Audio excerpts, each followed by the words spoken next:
낳으리니 이름을 예수라 하라. 이는 그가 자기 백성을 그들의 죄에서 구원할 자이심이라 하니라. 이 모든 일이 된 것은 주께서 선지자로 하신 말씀을 이루려 하심이니 이르시되 보라 처녀가 잉태하여 아들을 낳을 것이요 그의 이름은 임마누엘이라 하리라 하셨으니 이를 번역한즉 하나님이 우리와 함께 계시다 함이라.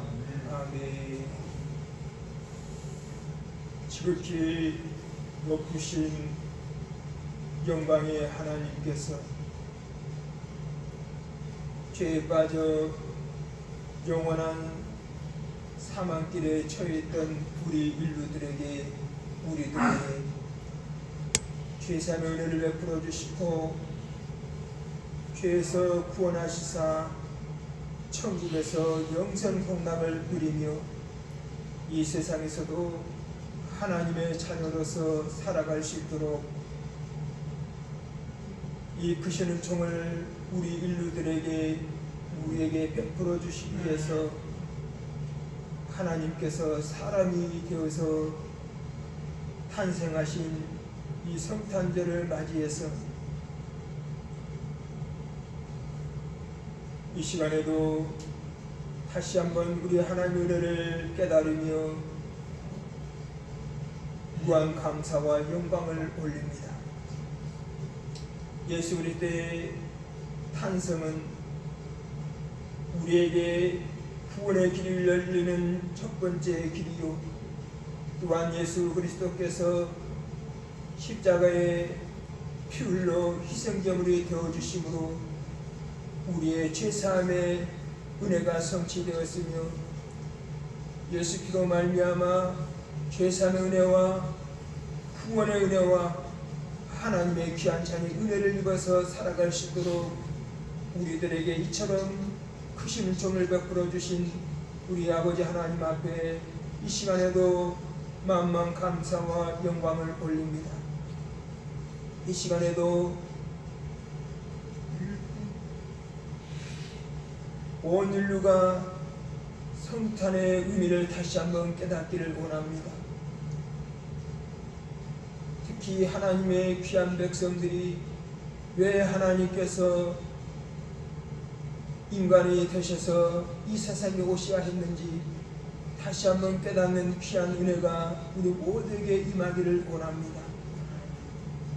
이 시간에 우리 주 예수 그리스도 이름으로 아버지 하나님 앞에 성탄절 예배로 영광을 돌릴 때 하나님 아버지께서 영광 받아주시고 우리 모두에게 하늘의 크신 은총을 베풀어 주시고 범사에 하나님의 인도하심과 도우심이 함께해 주시기를 원합니다. 이런저런 형편과 사정으로 인하여서 각 가정에서라도 하나님을 예비하는 귀한 신령들도 주께서 기억해 주시고 은총을 베풀어 주시며 이 시간에 전국 곳곳에 세계 곳곳에 우리 구주 예수님의 이름으로 모여서 예배드리는 교회마다 곳곳마다 함께 주시고 영광을 거두어 주시옵소서. 이 모든 말씀을 성탄하시고 우리 죄 때문에 피 흘려 죽으시고 부활하신 그리스도 예수님의 이름으로 기도 올리옵나이다. 아멘. 사도신경을 통해서 우리의 신앙을 하나님께 고백하도록 하겠습니다. 나는 전능하신 아버지 하나님 천지의 창조주를 믿습니다. 나는 그의 유일하신 아들 우리 주 예수 그리스도를 믿습니다.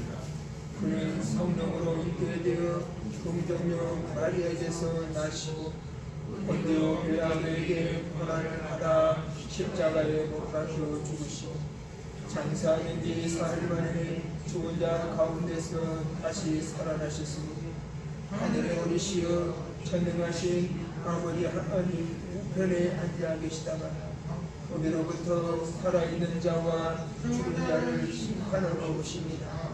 나는 성령을 믿으며 거룩한 공교회와 성도의 규례와 죄를 용서받는 것과 몸의 부활과 영생을 믿습니다. 아멘. 찬송 드리겠습니다. 112장입니다.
하나님의 말씀을 보겠습니다. 마태복음 1장입니다.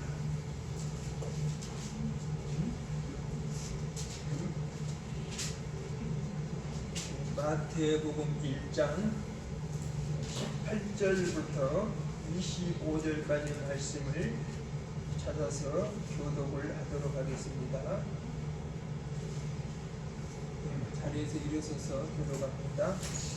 예수 그리스도의 나심은 이러하니라.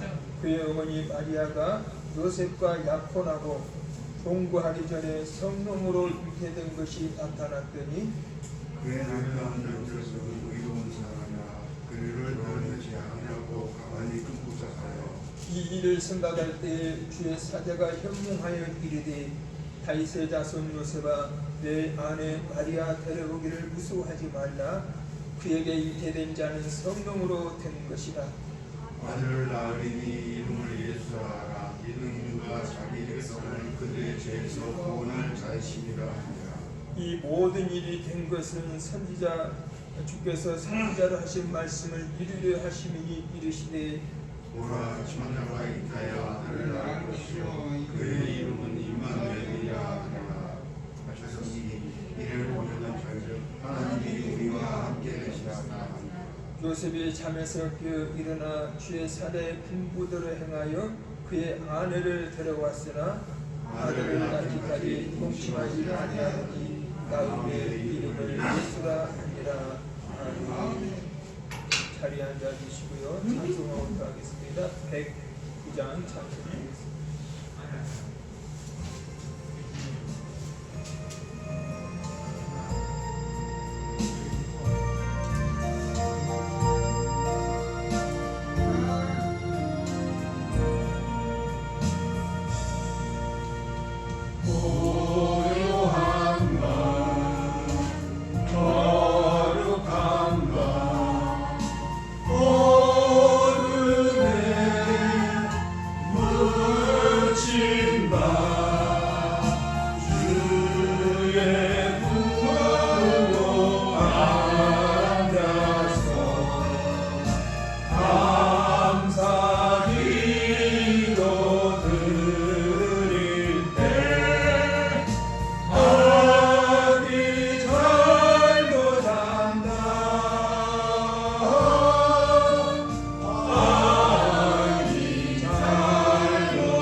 하나님 말씀을 근거로 해서 하나님께서 사람으로 이 세상에 탄생하신 날을 우리가 보면서 성탄절의 의미와 목적, 성탄의 의미와 목적 이런 제목의 말씀으로 하나님의 뜻을 한번 같이 나누어 보기를 원합니다.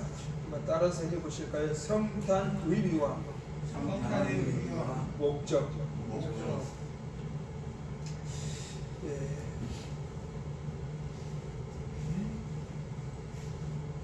이 성탄절 하면은 하나님을 믿는 백성들뿐만 아니라 믿지 않는 모든 사람들까지도 굉장한 날로 여기고, 하나님의 백성들은 하나님께 예배를 드리고 세상 사람들은 또 나름대로 성탄절 분위기를 마음껏 누리게 되는 것을 우리가 보게 되는데요. 그런데 저는 이 성탄하신 성경의 기록들을 보면서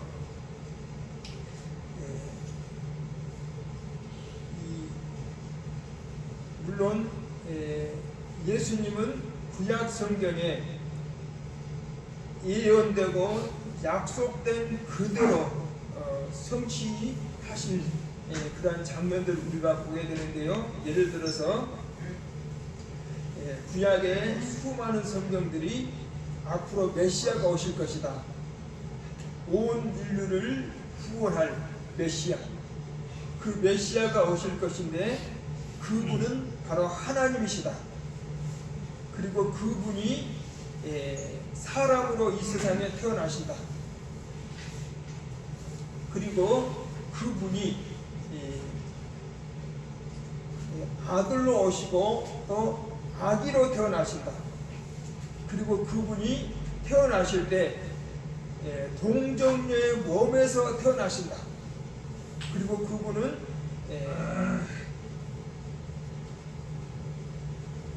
그 베들레헴이라는 시골의 조그마한 마을에서 태어나신다. 등등 이러한 수많은 구약 성경의 예언들이 있죠. 그리고 예수님께서 실제 그대로 그 예언 그대로 하나도 틀리지 않고 그대로 오심으로 인해서 하나님의 말씀이 1.1획도 틀리지 않고 그대로 성취가 되었다라는 사실을 볼 수가 있죠. 그러면서 여기 보면은 본문의 21절에 보면은 아들을 낳으리니 이름을 예수라 하라. 이는 그가 자기 백성을 그들의 죄에서 구원할 자이심이라. 예수라는 이름을 하나님께서 허락을 하시면서 그 이름의 뜻을 가르쳐 주시는데, 하나님의 백성들의 죄를 구원할 분, 그러면서 그분이 태어나실 때 23절에 보니까 보라 처녀가 잉태하여 아들을 낳을 것이요. 자 보세요. 이 말씀이 어떻게 보면은 우리가 깊이 생각을 해보면 참 어떻게 보면 아이러니합니다. 처녀가 잉태하여 아들을 낳을 것이요. 그러니까 이 내용이 우리 사람들의 상식에는 전혀 맞지가 않아요. 아버지 없이 처녀가 어떻게 해서 아들을 낳는다는 말인가? 우리의 상식과 지식으로는 도저히 이해할 수가 없습니다. 그렇잖아요? 아빠 없이 어떻게 아이가 나올 수 있느냐 이거죠. 이거는 그래서 머리가 똑똑한 사람일수록 이 믿음이 안 생긴다는 거죠. 사실 우리가 예수 믿을 때 이 말씀을 믿고 믿은 건 아니잖아요. 저 역시도 그랬죠. 저 역시도 어머니 등에 업혀서 교회 다니면서 하나님이 계시는구나, 나중에 우리가 천국 가는 거, 천국이 있구나, 이런 거를 본능적으로 알았어요. 본능적으로. 어머니 등에 업혀서 교회 다니면서 어떻게 제가 알았는지 몰라도 물론 하나님께서 깨닫게 해주셨겠죠. 하나님이 계시고 천국이 있다는 사실을 그때 저는 그냥 믿은 것 같아요. 뭘 성경 말씀을 배우지도 않았는데, 누가 성경 모르겠어요. 어린 나이에 아마 교회에서 아기 때 들으면서 그것이 그냥 자연스럽게 받아들여져서 그거를 깨달았는지 몰라도 어쨌든 제가 뭐 의지적으로 이걸 믿어가지고 믿은 건 아니에요. 예수를 믿은 건 아니에요. 아마 오늘날의 많은 사람들도 뭐 이런 자세한 성경의 진리를 깨닫고 믿은 분들은 거의 없을 거예요. 아마 그런 분들도 종종 있긴 있더라고요. 어떤 사람은 뭐 여러 가지 종교의 서적들을 다 이렇게 보면서 진짜 종교가 어떤 것이냐, 진짜 하나님이 어디에 계시는가, 그래서 성경도 뭐 보고 불경도 보고 뭐 다른 종교의 책들도 보면서 거기서 나름대로 깨달아서 종교를 선택한 사람들도 더러 있긴 하지만은 대부분의 사람들은 그렇지 않다는 것이죠. 대부분의 사람들은 그저 교회에 다니면은 하나님의 백성이 되는가 보다, 교회에 다니다 보면 천국 가게 되는가 보다, 예수 믿으면 죄사함 받는다니까, 죄사함 받고 구원 받는다는 그 말을 믿고 예수 믿고 교회 다니고 신앙생활을 하는 것이지, 뭐 이거 뭐 처녀가 잉태해서 아들을 낳을 것이요, 이것을 깊이 깨닫고 믿은 사람은 아마 드물 거예요. 그래서 저는 그래서 그 똑똑한 박사들이나 이런 사람들이 지식이 높은 사람일수록 23절 말씀이 믿어지지가 않는 거죠. 어떻게 해서 처녀가 잉태해서 아들을 낳는다는 말인가? 도저히 이걸 믿어지지가 않는 것이죠. 근데 가만히 연구를 가만히 생각해 볼수록 이게 진짜 정말 논리적이고 정말로 이성적이고 정말로 질적인 거예요. 알고 보면. 자, 보세요. 물론 사람 말고 뭐 지렁이나 이런 또 뭐 개구리가 뭐 그런 것들 보면은 수컷 없이도 그 새끼를 뭐 낳는다 그러잖아요. 그런 것만 봐도. 뭐 예를 들어서 뭐 닭 같은 경우는 암탉들은 수컷 소리만 들어도 뭐 임신을 한 경우가 있대요. 알을 낳는 경우가 있대요. 그러니까 이거는 정말 신비는 신비예요. 어쨌든 신비인데, 그런데 만일에 예수님께서 우리 보통 인간들처럼 아빠의 씨를 통해서 태어났다면 이건 정말 우리가 상식적으로 맞는 일이잖아요. 물론 다른 종교의 교주들은 다 그렇게 태어났어요. 석가모니도 아빠가 있죠, 공자도 아빠가 있죠. 오늘날 자칭 메시아라고 하는 사람들이, 교주라고 하는 사람들 다 아빠가 있는 상태에서 엄마를 통해서 태어났잖아요.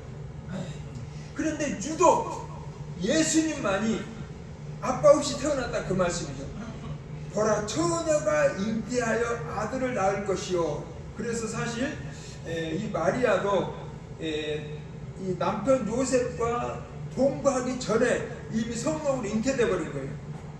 그리고 나서 마리아를 보호해주기 위해서 이제 요셉이 그 호적상 이제 남편이 되는 거죠.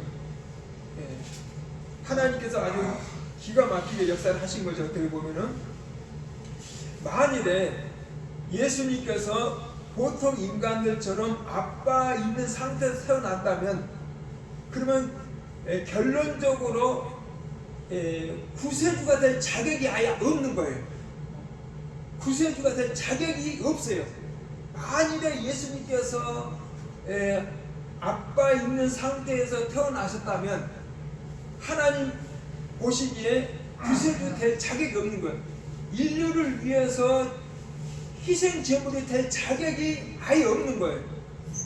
물론 예수님께서 태어나셔가지고 33년 동안 인생을 사시면서 죄를 티끌만치 범하지 아니했다 할지라도, 티끌만치 죄를 범하지 아니했다 할지라도 아빠의 씨를 통해서 태어났다면 이미 그 자체가 죄인이기 때문에, 아담으로부터 유전되어 온 그 원죄를 가지고 태어났기 때문에 아무리 자범죄를 안 지었다 할지라도 이미 그분은 죄인이기 때문에 희생제물이 될 자격이 안 되는 거예요. 그래서 그분이 아빠 있는 상태에서 죄 없이 사시다가 아빠 있는 상태에서 태어나셔서 죄 없이 인생을 사셨다 할지라도 죽으면 그분의 죄 때문에 죽는 것이지 인생의 모든 인류의 죄를 대신해서 대속할 제물이 아예 안 되신다는 것이야. 그런 자격이 안 되신다는 것이야. 그러니까 만일에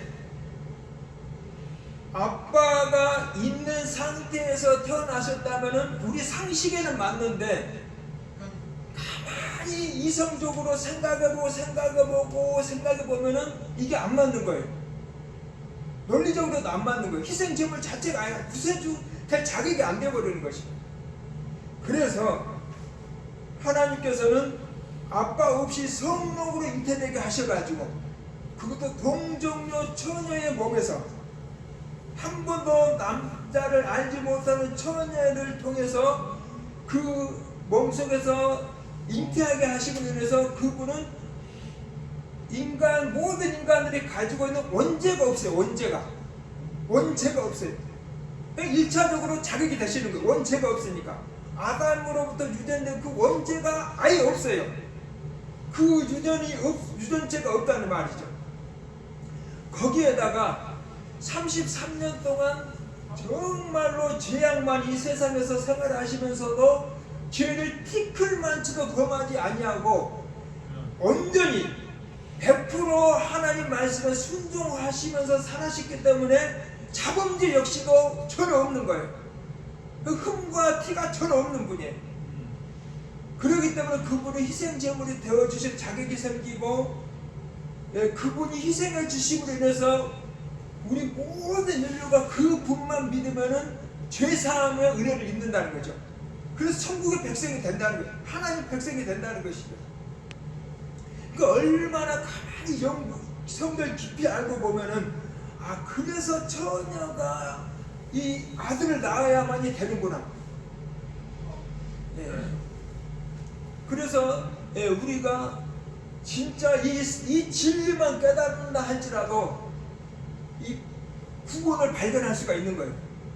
이 진리만 깨달아도 내가 죄사함을 얻는 길을 내가 찾을 수가 있는 거예요. 근데 그것이 인간의 지식으로 또 깨달아지는 것이 아니라는 것입니다.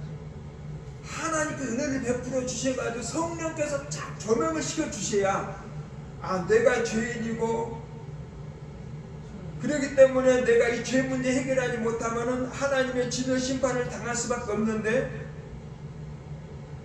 인류를 위해서 희생제물이 되어주신 그 죄 없인 예수님 그분을 믿으면 그분이 내 죄값을 치러주셨기 때문에 내가 죄사함 받고 구원받아서 하나님 백성이 되고 하나님의 나라에서 나중에 영원히 살게 되는구나 이 사실을 깨닫게 된다는 것인데 이것이 바로 사람의 힘과 노력으로 되는 것이 아니라 성령께서 조명해 주셔야 그것이 깨달아진다는 사실을 믿으시기를 우리 주님의 이름으로 축원합니다. 찬송 한 번 더 드리고요.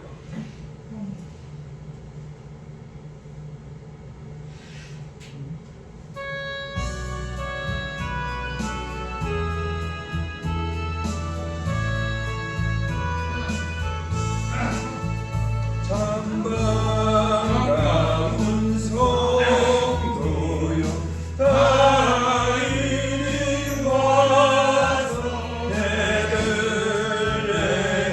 행성하는 가봅시다. 저 부유에 누리신 아기를 보고 엎드려 절하세 엎드려 절하세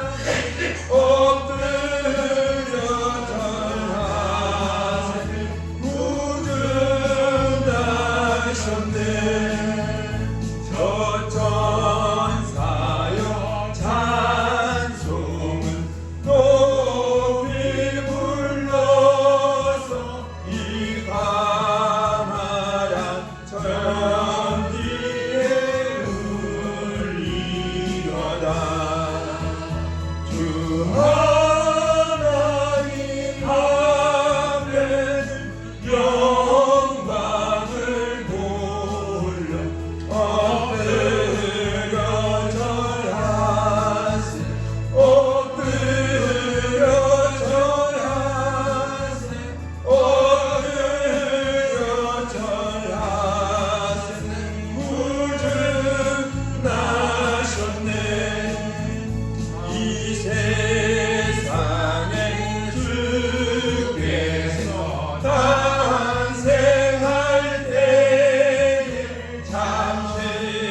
위하여 아들을 낳을 것이요.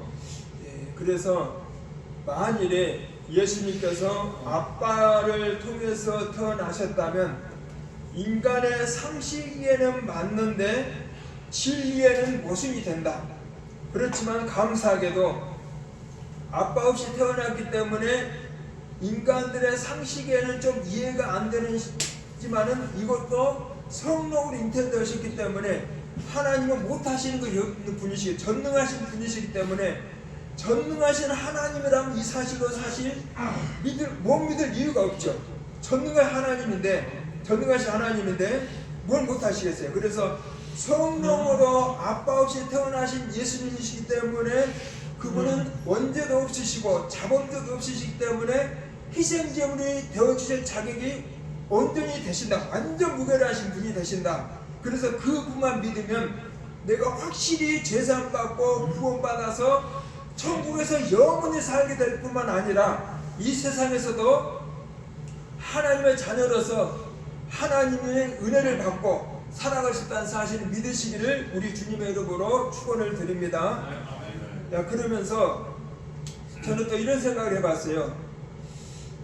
성경의 다른 절기들은 정말로 참 날짜도 정확하게 기록이 되어 있고 또 절기를 지키라는 기록도 있는데 왜 유독 이 성탄절에 대한 기사는 많은데 왜 정확한 날짜가 없느냐? 예수님 태어나신 날이 몇 월 며칠이라는 이 기록이 없느냐? 그리고 성탄절을 지키라는 그러한 규례도 없느냐? 이게 저는 늘 생각을 좀 의구심이 났었어요. 도대체 무슨 하나님 뜻이 계실까? 자, 예를 들어서 예수님 십자가에 죽으신 날을 기념하는 6월절 1월 14일 금요일날 정확하게 맞습니다. 또 그렇게 예수님 또 돌아가셨고요. 또 예수님 무덤속에 들어가신, 그러니까 우리 모든 죄사, 우리 모든 죄를 가지고 무덤속에 들어가신 날이 1월 15일날 무교절. 날짜가 분명히 있죠. 절기도 지키라고 했죠. 그리고 예수님 죽으신 지 3일째 되는 날 안식 후 첫날, 그러니까 주일날 부활절, 초실절, 부활절. 이 날도 성경의 날짜도 언급했었을 뿐만 아니라 초실절이라는 절기 지키라는 규례도 있어요.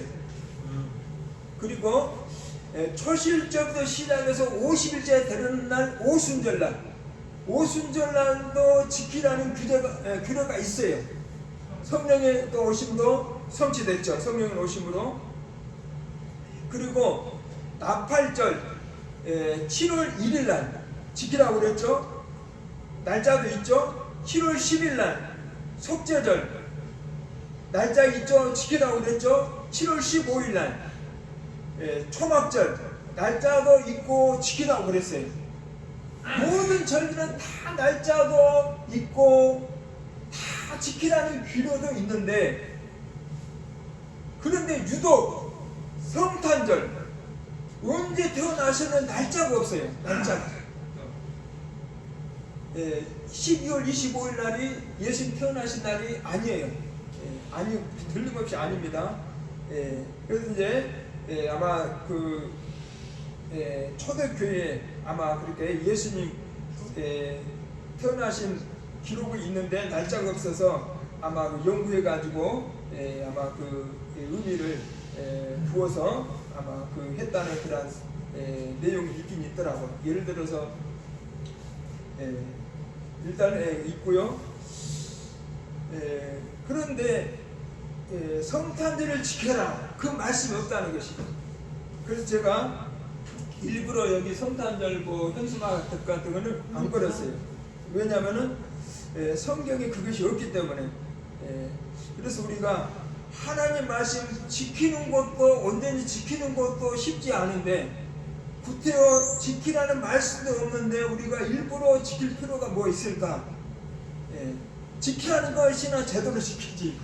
예를 들어서 없는 것까지 우리가 꼭 지켜야 되는가 이런 생각도 들고, 물론 성탄절이라는 이 절기는 참 좋은 절기고 좋은 문화고 오늘은 참 건전한 문화이고 또 성탄절을 통해서 우리가 다시 한번 우리가 이렇게 교회도 더 열심히 모일 수가 있고, 성탄절을 통해서 또 교회에 또 방황하고 있던 분들이 또 돌아오기도 하고, 또 성탄절 때도 전혀 교회 안 나오시는 분들이 또 1년에 한 번씩이라도 오게 되고, 이런 의미는 참 좋아요.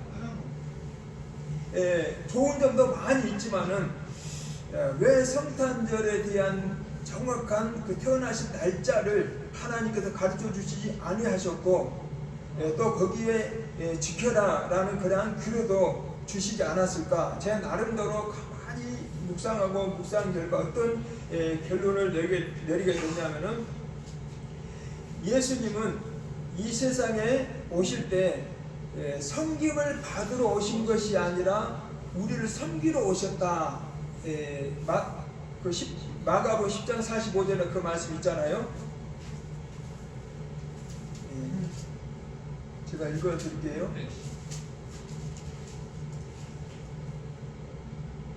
인자가 온 것은 섬김을 받으려 함이 아니라 도리어 섬기려 하고 자기 목숨을 많은 사람의 대속물로 주려 함이라.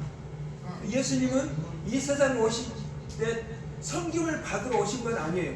물론 동방 박사들이 예수님께 찾아가서 아기 예수님께 찾아가서 경배하고 예물로 드렸다는 기사도 있긴 있어요. 그러나 예수님이 이 세상에 오신 목적은 우리 인간들을 섬기기 위해서, 섬겨주러 오기 위해서, 그리고 죽기 위해서 오셨다는 것이에요. 그래서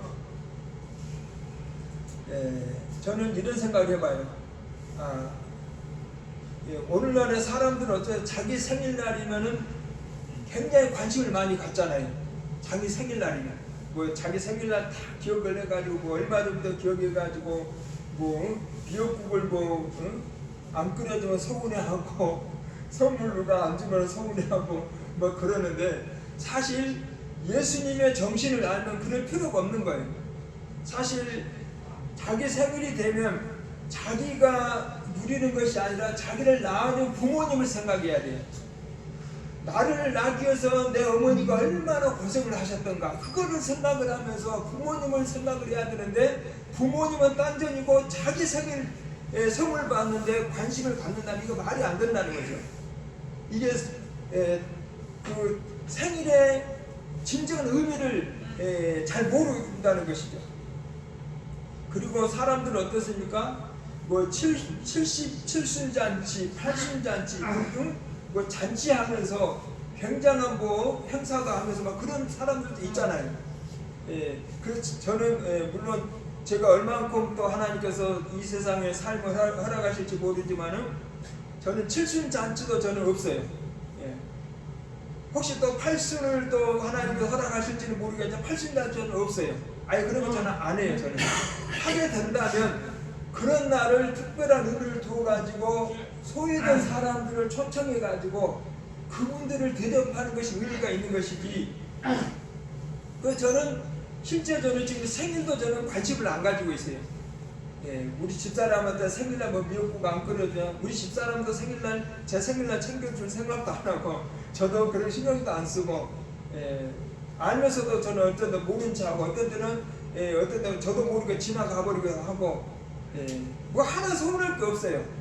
하나님도 자기 생일을 안 차려 드셨는데, 저 같은 죄인이 뭐라고 생일을 챙겨요? 저 같은 죄인이. 그래서 우리가 생일에 의미를 둔다면 나를 낳으신 우리 부모님을 우리가 한번 생각해 봐야 되고, 내 소외된 이웃을 위해서 한번 생각해 보는 것이 더 진정한 의미가 있지 않을까. 그것이 참 중요하다고 보고 있습니다. 오늘날에 참 그 큰 교회들 보면은요, 그 목사님 환갑, 담임 목사의 환갑, 칠순 이런 것 되면은 막 교인들이 설선수금을 가지고 막 그냥 잔치하고 막 그러는데, 그게 사실 담임 목사 입장에서 그런 거 하지 마라 딱 해야 될 것 같아요. 담임 목사 입장에서 교인들은 해주려고 하지만은 그런 거 하지 말고, 그런 거 할 바에는 차라리 이웃 어려운 사람들 초청해가지고 그분들을 한번 좋은 음식으로 맛있는 음식으로 한번 대접하는 것도 좋지 않는가. 저는 참 이 신문을 보면서 제가 굉장히 참 지금 관심이 많이 있는데요. 기독교 연합 신문에 보면은 이런 기사가 나왔더라고요. 배고픈 이웃 위한 3,000원 김치찌개 팍팍한 삶의 위로 되길 이렇게 놓고 3,000원 김치찌개집 따뜻한 밥상 최운영 목사 김치찌개의 밥 무제한 예수님 사랑 담긴 복음의 통로 미국서 안정적 목회 대신 말씀 살아내고자 따밥 개업 따밥이라 따뜻한 밥을 줄여가지고 따밥 사역 취지에 공감한 동역자들 덕분에 치료점까지 키워 그래서 줄인 자에게 먹을 것을 주라. 그리고 따밥 장사가 아닌 목회 장사가 아니라 목회라는 것이죠. 어떤 내용이냐면은 최운영 목사라는 사람이 미국에서 안정된 목회 담임 목사 제의를 받았는데 청빙을 받았는데 그거를 거절하고 일부러 여기 와가지고 그 어느 신부 종로에서 무슨 신부가 3,000원짜리 김치찌개를 하는 거를 거기서 감동을 받아가지고 그러니까 거기 보니까 또 고시원에 살던 청년이 배가 굶어서 죽었다는 기사를 보고 그 신부가 그런 사람들 위해서 3,000원짜리 김치찌개를 시작을 했던 거예요. 어느 신부가. 그래서 거기에서 그 조언을 받아가지고 이제 연신내에서 이분이 시작을 했는데 어쨌든 참 그래서 이제 전국적으로 지금 치료전까지 지금 이것이 체인점이 생긴 거예요. 그런데 여기서 중요한 게 절대로 장사가 아니라는 거죠. 여기 이번에 이제 목회로 보는 거예요. 목회.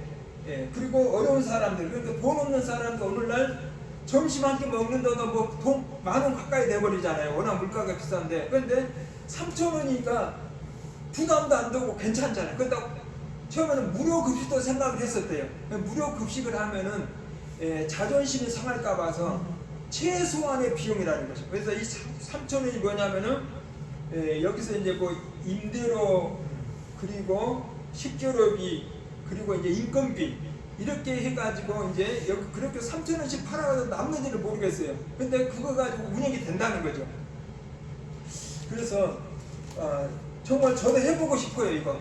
이제 성남에다가 또 하루점이 될지 몇 호점이 될지 모르지만 이 목사님을 찾아가서 여기 체인점을 해가지고 성남에서 이렇게 이분도 이제 김치찌개를 전에는 제가 그 말씀드렸잖아요. 짜장면 전문점집을 해볼까 어떻게 했는데 짜장면집이 옆에 있긴 있더라고요. 근데 짜장면집보다는 김치찌개 김치찌개가 참 좋겠다는 생각이 들어요. 여기 보면 참 좋은 내용들이 많이 있는데요. 4년 전 그가 주위의 거센 반대에도 불구하고 미국 세계 선교회 담임 목사직을 내려놓고 담임 목사 하다가 내려왔네요. 한국에 건너와 인심 좋은 밥집 사장님이 된 건 순전히 성경 말씀 때문이었다.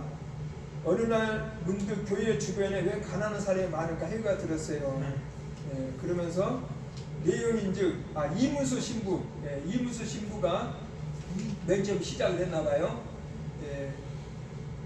때마침 소셜미디어를 통해 이문수 신부가 오픈한 청년식당 문간에 대한 소식을 접하고 가슴이 뛰었다. 내용인즉슨 고시원에서 한 젊은이가 굶어 죽은 사연을 듣고 이 신부가 서울에 3,000원짜리 김치찌개 식당을 차렸다는 것이다. 참 좋은 취지로 했는데 유튜버들이 한 번은 이거를 올려가지고 막 손님들이 너무 많이 몰려들어가지고 다음부터는 하지 마라 그랬대요. 너무 많이 몰려온 것도 반갑지가 않은가 봐요. 어쨌든 이렇게 절대 장사가 아니라 사업이 아니라 이거는 목회고 복지이기 때문에 제가 조만간에 찾아가서 한번 체인점을 해서 우리 교회가 하면은 복지와 목회 그러니까 이것이 바로 예수님의 성탄의 그 의미와 목적을 우리가 실천하는데 하나의 방법이지 않을까. 이런 생각도 하게 돼요. 그리고 김치찌개를 식당을 하다 보면은 김치가 배추가 더 많이 필요하게 되는데 배추도 이제 아마 직거래를 통해서 하게 되면 그리고 숙성을 또 시키는 또 방법이 있나 봐요. 김치찌개니까 김치가 많이 필요하겠죠. 그리고 밥도 무제한이래요. 밥도 무제한이고 김치 마음대로 먹을 수가 있는 거예요. 3,000원만 내면.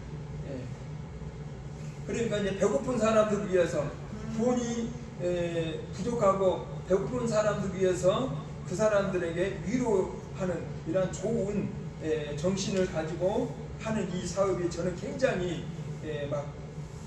굉장히 관심이 가고 하고 싶고 막 그래요. 그래서 하게 되면 문제는 뭐냐면 저는 시간이 없는데 저는 추진을 해볼 수는 있는데 여기서 직접 운영할 사람이 필요하다는 거죠. 운영할 사람이 하게 되면 이제 내년 봄부터는 한번 해보고 싶은데 제가 100% 장담은 못하지만 한번 추진을 하는 데까지 해보겠어요. 왜냐하면은 하나님 앞에 은혜는 받은 게 많은데 너무 해드린 게 없어가지고 책망받지 않을까. 그래서 제에게 주신 달란트 또 저에게 주신 마인드를 하나님께서 활용하라고 그러신 것보다 해서 이걸 한번 해보고 싶은데 여러분들 기억나시면서 기도해 주시면 감사하겠고요. 또 전에도 말씀드렸던 것처럼 아이디어 상품들이 이제 봄에 제가 추진을 하게 될 터인데 그것이 보급이 잘 되면 복음과 복지를 굉장히 힘있게 또 감당할 수 있기 때문에 이러한 제가 기도와 비전을 가지고 기도하고 있는데 우리 교회 식구들도 기억나시는 대로 기도해 주시면 감사하겠고요. 무엇보다도 이 성탄절의 의미와 이 목적, 성탄의 의미와 목적을 다시 한번 생각해 보면 하나님께서는 결코 사람들에게 대접을 받으러 오신 것이 아니라 오히려 섬겨주러 오셨다는 것이죠. 그러니까 우리도 내 생일날이 됐든 내 무슨 잔치가 됐든 간에 나를 위할 것이 아니라 이웃을 생각해서 이러한 자세, 이것이 바로 성탄의 의미와 진정한 목적을 찾는 것이 아닌가 이런 생각을 다시 한번 하게 되면서 이제 말씀을 마치면서 이 시간에 다시 한번 성탄의 의미와 목적을 발견하시는 귀한 계기가 되시기를 우리 주님의 이름으로 축원합니다. 네.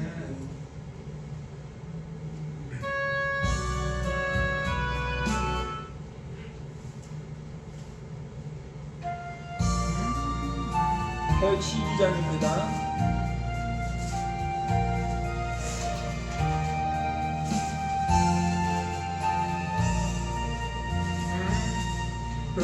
멀고 환한 밤중에 그 천사 내려와 그 손에 비파 들고서 찬송하기를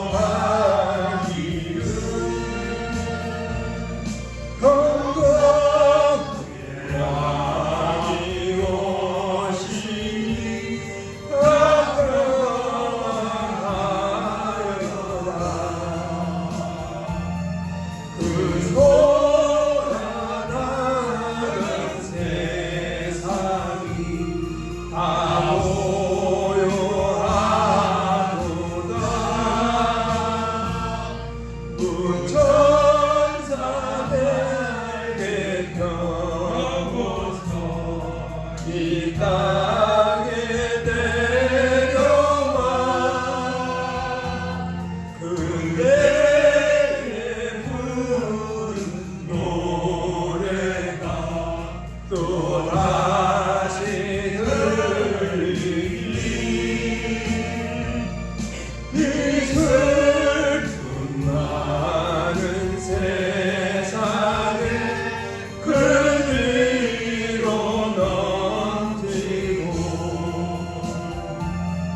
온 세상 기뻐 뛰놀며 다 찬송하도다. 이 괴로운 많은 세상에 짐지고 가는 자 그 홍산 출령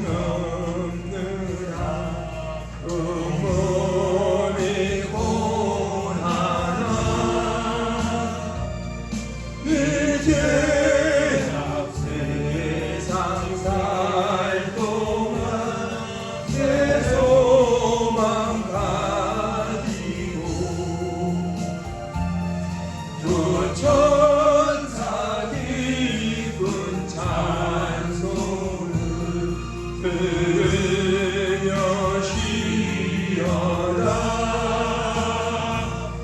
예선지에 연응하여 베들레헴 성에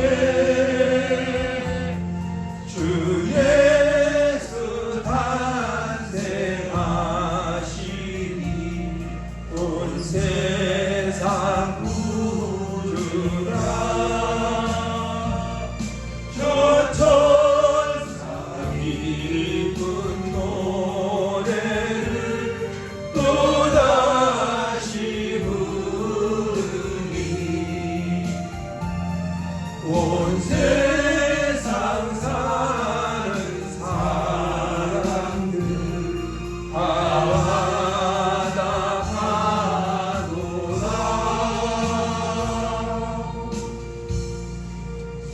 이 시간에 함께 기도해 주시기를 바라겠습니다. 우리가 성탄의 의미와 목적을 다시 한번 깨달으면서 내 생일날이나 아니면 어떤 일을 맞이했든지 내가 누리기보다는 그런 날을 맞이해서 특별히 내 이웃을 생각할 수 있는 그런 마음을 달라고 기도하시고, 또 우리 교회가 복음사를 힘있게 감당하고 또 성경적인 기독교 목적을 힘있게 감당할 수 있도록 은혜 달라고, 또 하나님 뜻이 계시면 3,000원짜리 김치찌개 식당을 통해서 이웃을 또 섬길 수 있는, 그래서 복음과 복지에 또 쓰임 받을 수 있기를 위해서 기도해 주시고, 마지막으로는 우리 환자들을 위해서 기도해 주시는데 김규현 집사님 위해서 기도해 주시고, 또 그 외에도 장희 집사님이나 장희 집사님도 제가 며칠 전에 몇 번 갔다 왔는데 거기도 건강 상태가 안 좋습니다. 또 우울증까지 있어가지고 좀 어려운 상황인데, 그래도 하나님 그래도 감사한 것은 기독교 텔레비전을 항상 틀어놓고 거기다 초점 맞춰놓고 신앙생활 하고 계시더라고요. 위에서 기도해 주시고, 박유환이 뒷장에 치료를 위해서 기도해 주시고, 환자를 위해서 이 시간 한 3분에서 3, 4분 정도 기도해 주시기를 바라겠습니다. 할렐루야. 아버지 하나님, 은혜와 사랑을 감사드립니다. 아버지 하나님, 성탄절의 의미와 그리고 목적에 대해서 다시 한번 말씀을 나누었습니다. 아버지 하나님, 성탄절이 되면은 사람들은 누리려고 하지만 우리 예수님께서는 우리 사람을 섬기려 하고 대성물로 주기 위해서 인간으로 오셨다는 사실을 우리가 다시 한번 깨닫사옵니다. 그 예수님의 마음, 하나님의 마음을 본받아서 우리도 우리의 생일이나 우리의 잔칫날이나 또 우리의 특별한 일이 있을 때 우리 주변에 주의되는 사람들, 어려운 사람들 생각하며 그들에게 사랑의 손길을 펼칠 수 있는 하나님의 사랑을 전달할 수 있는 그런 마음 자세를 우리에게 허락하여 주시기를 원합니다. 그래서 우리의 목적이 오직 하나님 영광이요, 또한 우리의 목적이 이것을 섬기는 데 쓰임받는 우리들의 삶이 될 수 있도록 주님께서 은혜를 허락하여 주시옵소서. 아버지 하나님, 또한 바라옵기는 주여 우리 교회도 복음과 복지사는 더 힘있게 감당하기 원합니다. 주여 주의 쓰일 때 복음과 주여 성경의 기독교 복지사는 힘있게 감당할 수 있도록 주님께서 길을 열어주시고 역사하여 주시길 원합니다.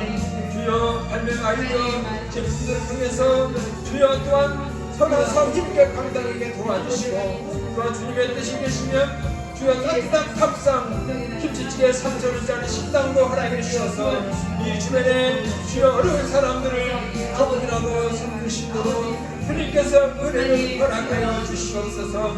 일을 행할 때 주여 또 동력자들도 필요합니다. 주님께서 동력자들도 보내주시기를 원합니다. 주님께서 역사하여 주시옵소서. 예수가 찔림은 우리의 허물 때문이요, 그가 상함은 우리의 죄악 때문이요, 그가 징계를 받음으로 우리가 평안을 누리고 그가 채찍에 맞음으로 우리가 나음을 받습니다. 예수가 채찍에 맞음으로 우리가 치료받았사오니 주여 채찍에 맞으신 주 주의 심으로 우리 모든 병을 고쳐 주옵소서. 채찍에 맞으신 주의 심으로 김견한 집사님의 위암도 고쳐 주옵소서. 위암도 주의 예수님으로 고쳐 주옵소서. 김견 집사님 몸속에 있는 위암은 내가 주 예수 그리스도의 명하노니 채찍에 맞아 피 흘리신 주의 심으로 명하노니 그 위암은 예수의 명하니 깨끗이 소멸될지어다. 주의 심의 명하니 깨끗하게 치료될지어다. 주여 역사하여 주옵소서. 주여 장애시한 건강도 붙잡아주시고 주여 파기환의 긴장도 주의 심으로 깨끗하게 고쳐주옵소서. 모든 질병과 모든 장애는 주의 심의 명하니 깨끗하게 치료되고 정상도로 회복될지어다. 주여 역사하여 주옵소서. 예수가 채찍에 맞음으로 우리가 치료받았습니다. 치료의 황선을 바라여 주옵소서. 할렐루야. 감사합니다. 우리 예수 이름으로 기도 올리옵나이다. 아멘.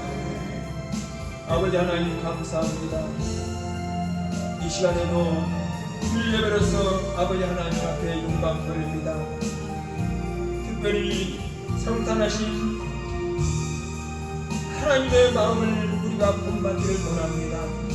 그래서 우리가 정말로 힘은 없지만은 하나님께 힘 주시면 복음과 복지 사명을 통해서 소외된 사람들, 어려운 사람들을 위하는 데 쓰임받는 우리 모두가 될 수 있도록 도와주시고 우리 교회가 될 수 있도록 은혜를 허락하여 주시옵소서. 주여 주의 귀한 백성들 재정권도 주셔서 주의 선한 사업에 힘있게 동참할 수 있도록 주님 역사해 주시기를 원합니다. 감사드리옵고 우리 주 예수님의 이름으로 기도 올려옵나이다. 아멘. 이 세상에 희생제물이 되어주시기 위해서 성탄하신 우리 주 예수 그리스도의 크신 은혜와 아버지 하나님 흡진하신 사랑과 성령님의 또 역사 충만하시니 오늘도 주일 예배로서 아버지 하나님께 영광 돌리는 주님의 귀한 백성들을 머리머리 구해 저들의 가정과 사업과 성공과 범사에 그리고 한국교회와 이 나라 민족의 영원토록 함께 있기를 우리 주 예수 이름으로 축원하옵나이다. 아멘.